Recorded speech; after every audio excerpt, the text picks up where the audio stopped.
We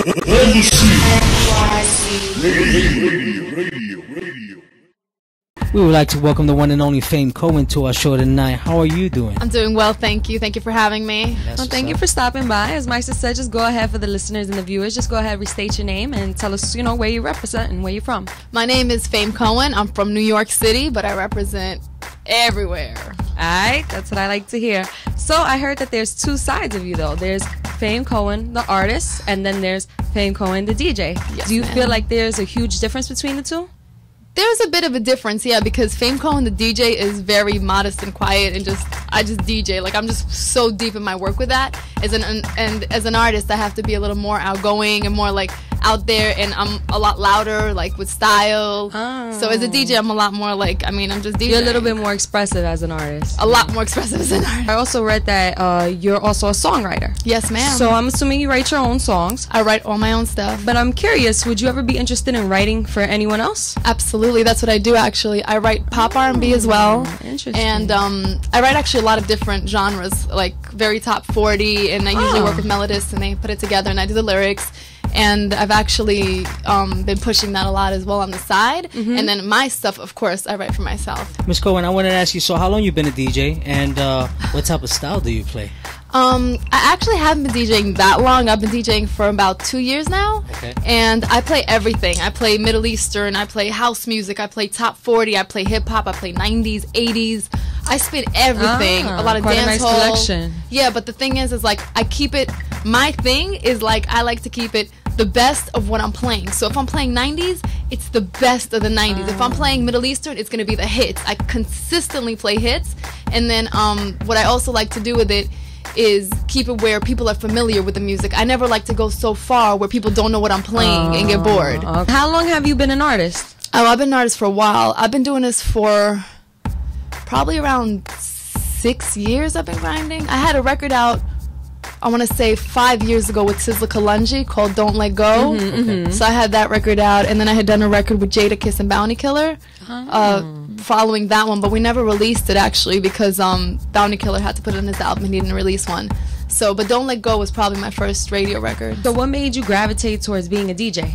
Because I love music. I love it. And I know what people want to hear, and I want to enjoy it. So even when I'm not being an artist, I can still give them that feeling. Like, DJing is awesome. Hey, a woman after my own heart. I love it. Okay, that's what it is. So is there actually any conflict between you being between an artist and a DJ for you? Oh no, it's actually perfect to be an artist and a DJ. Not a conflict at all. I will say I don't push my own stuff as a DJ. Okay. I don't force it on the crowd. If it's not sounding right and it doesn't fit, I'm not gonna do it. But usually it does because I've spin at the top 40 spot, so the music kind of sounds similar. But yeah, there's no conflict. It helped me that I was an artist first because I knew music. I was familiar. A lot of DJs go in the game because there's Serato right now, and they're like, okay, it's like a video game, you know? Exactly. So, and then they play what they like. The video that's definitely that just came out, wanted to find out, was this actually the first video that you ever made in your career? And if it's yes, what are your feelings towards it?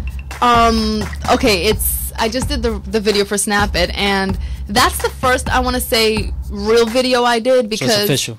It's official, and we have a good backing behind it. The record is on the radio. We've released it. It's doing its thing.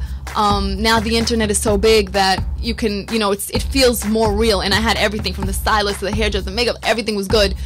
I did a video a few years back, and I can't say that it was nearly like I thought it was a video, but it wasn't a video.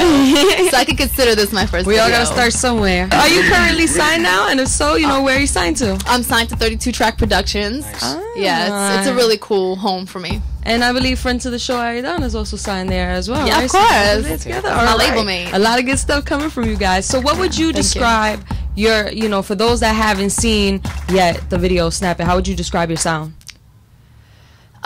It's a fusion. It's very top 40, very pop. The good thing about that record is in the video, people love it and people hate it. I'm not getting any in between, which is what I wanted because I want people to feel everything. So it's like you're gonna love it, you're gonna hate it, but you're never gonna be lukewarm. It's either hot or cold. You're not gonna be indifferent. You're not gonna know, and I don't ever want indifference. Thank you very much.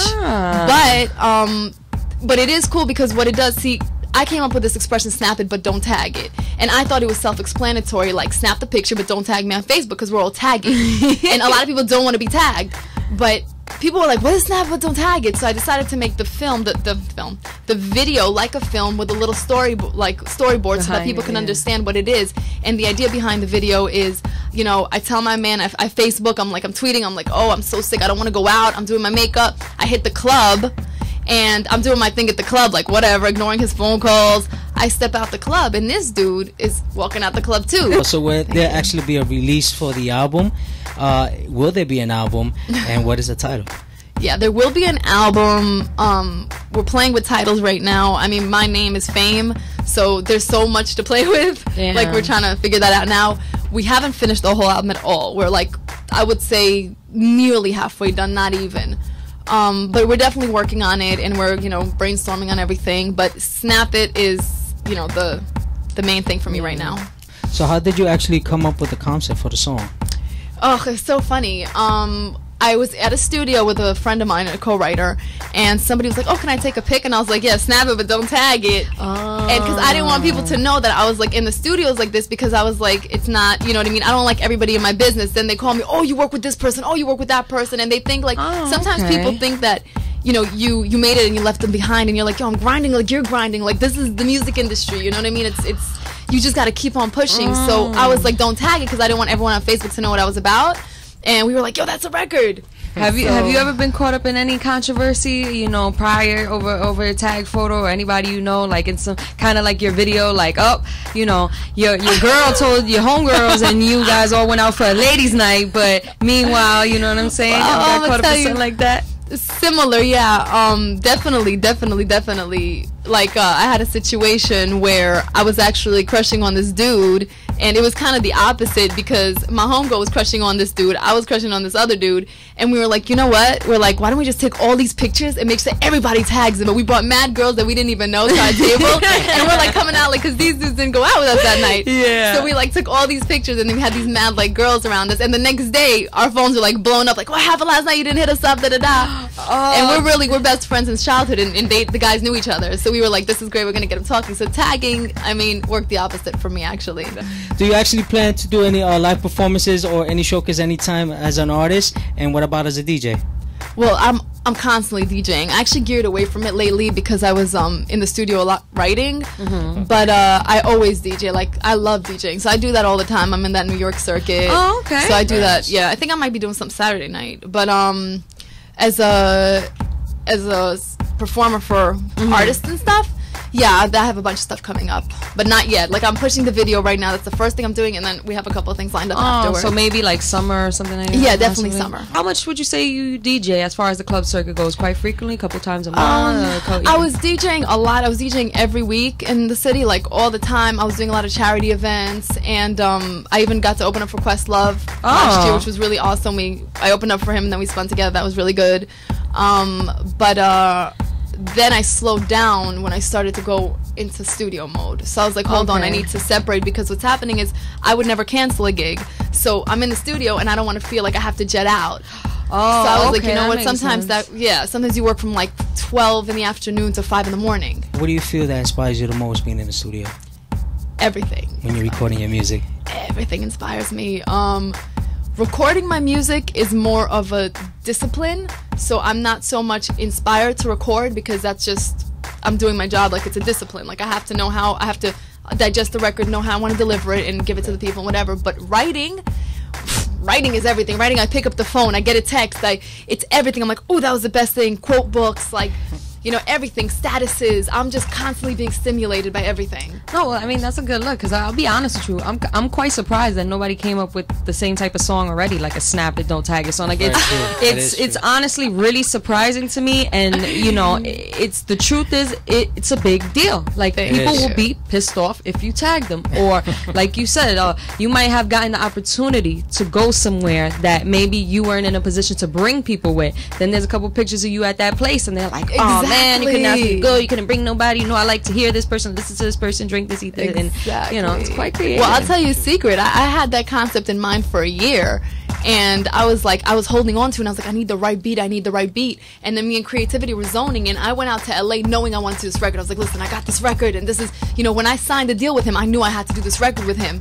So, but he didn't know anything about it. So when I get out to LA, we did all the 4 records, wrote them, whatever. We got down to like the 5th record, which was the last one of that week, and I was like, we're doing this record. And he was like, oh, that's cool, and he just built the beat, and as he built the beat, I was just doing the record. Like, everything just worked so quickly, and I was like, wow, this is definitely going to be a special record. And it has a very, like, 80s, 90s freestyle, like, my flow is totally different on it. It's kind of simple, but it's still, but I appreciate you appreciating the record. And oh, yeah, seeing, definitely. I mean, it's funny. It's and simple. Yeah, it's that simple. So simple. And it's so true to everyday life at this point. Exactly, but that's what it is. Like, to me, it's I look at myself like the Seinfeld of music people, because he takes everyday life stuff, so does Ellen, and they make comedy out of it. So I take everyday life stuff, and I make music out of it. So, speaking of which, we're gonna ask you. You have a Facebook? I sure do. Facebook, Twitter, yes. whatever, YouTube, so people can see the video, whatever it is. Just go ahead and let the listeners, and the viewers know some of your information. Thank you. YouTube, it's Snap It, Fame Cohen. You'll see the official video. Everything else is Fame Cohen. Twitter/Fame Cohen. Facebook/Fame Cohen. Everything is /Fame Cohen. And then my personal page is DJ Fame Cohen, if I accept that one. Very nice. All right. Okay, so real quick before we get out, just wanted to find out, do you want to say anything to the fans out there before? Thank you. Thank you so much. That's it. Thank you so much for all the support and love. Thank you. And definitely make sure you check out that video. It's a great video. Thank you very much. I appreciate that, guys. And thanks for having me. Yeah, thank you for coming through. We definitely hope to see you again. And much success with everything you got in the works. Appreciate that. Thank you so much, EmbassyNYC Mix Show. Guys, have a great night. EmbassyNYC Radio.